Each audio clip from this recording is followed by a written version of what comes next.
engine. Yes, it's just a 2-barrel, I know. For all those people like, well, who cares? It's a 2-barrel, throw it out. Same with all those 4-door cars, scrap them all, they're garbage.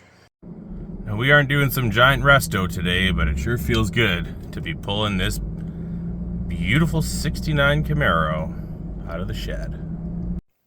Oh, it's been a long time coming, but I finally got the 69 Camaro in the garage.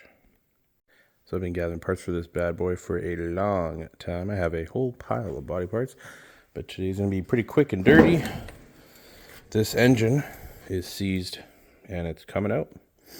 And it is the original numbers matching motor. I'm going to see if I can't figure out what exactly is wrong. All right, got the old girl up in the air. Can't believe it's been sitting in my backyard for so long, but wow, the first thing I say is, wow, this car is really, really good underneath. The floors do need a one-piece pan, and the rockers you can see up here, sure there's some holes up top, but where it matters, at the flange here, where the inner rocker meets the outer rocker, is mint on both sides of the car. And I don't even think it needs a trunk pan. Like the trunk, well, maybe some love, but it's, again, very, very good. I mean, same thing, the frame rails are good. I mean, even the trunk drops are good, and those are normally one of the first things that are pretty ugly. I mean, you could use an outer wheel well. Well, I can tell I wasn't the first person under this car. Yeah, you know, it's been off the road for a while when they've got the ProTrack 70s on here. We'll start with some of the easier bits and pieces here. Header's got to come out, pull the engine. That means this junk exhaust is garbage.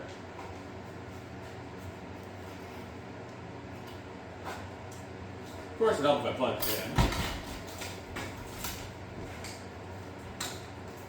Oh man, technical difficulties.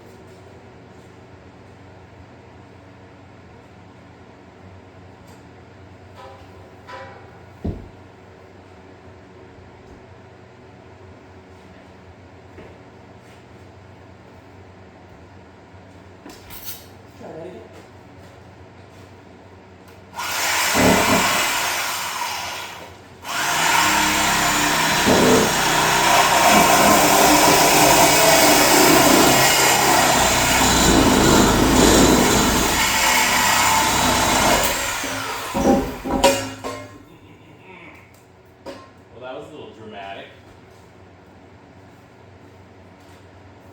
I would say.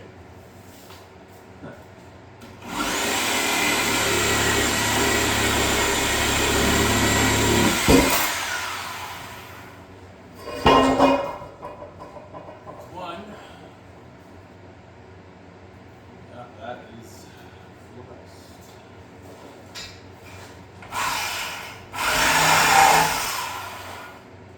gross.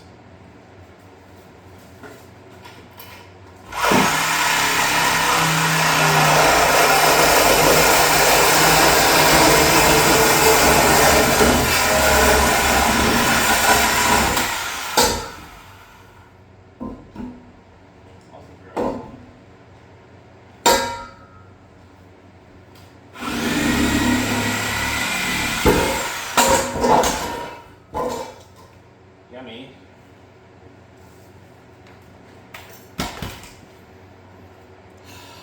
Well, that wasn't exactly what I've had in mind. So I'll save you some of the boring stuff. I got that motor mount out.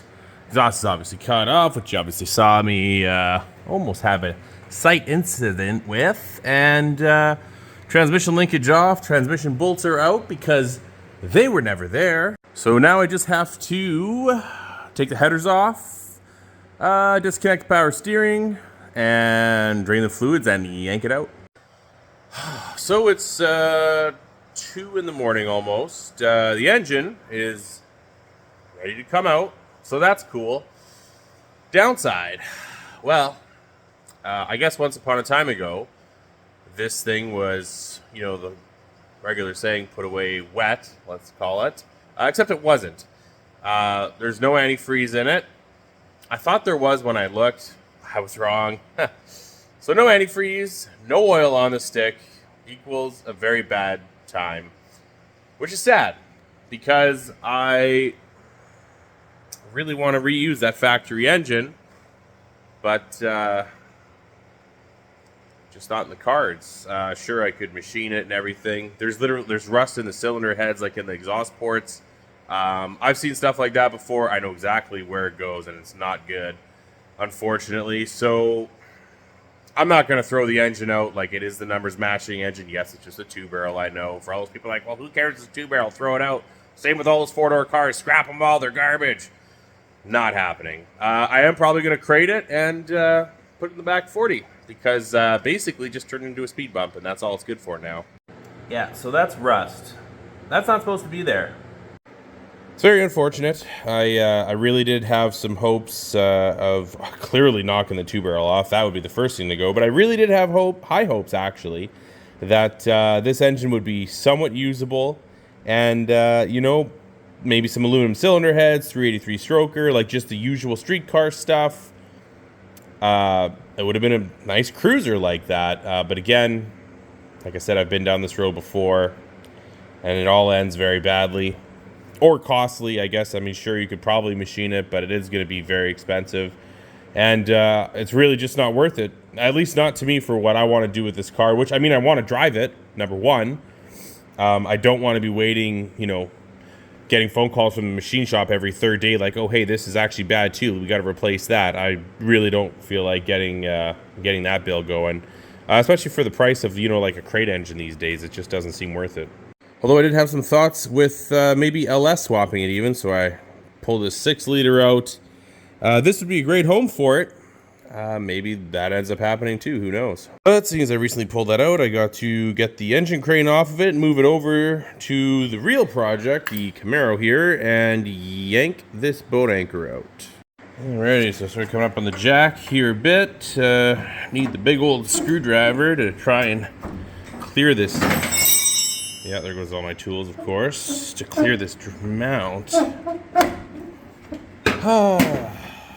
It's not for a lack of people offering to help, but this is definitely one of those times where I can make use of a second set of hands.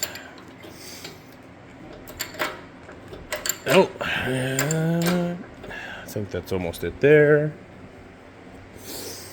God, I am a mess. Come on. Oh, there we go. Okay. Let's give that a shot again. Just a little bit of upwards motion.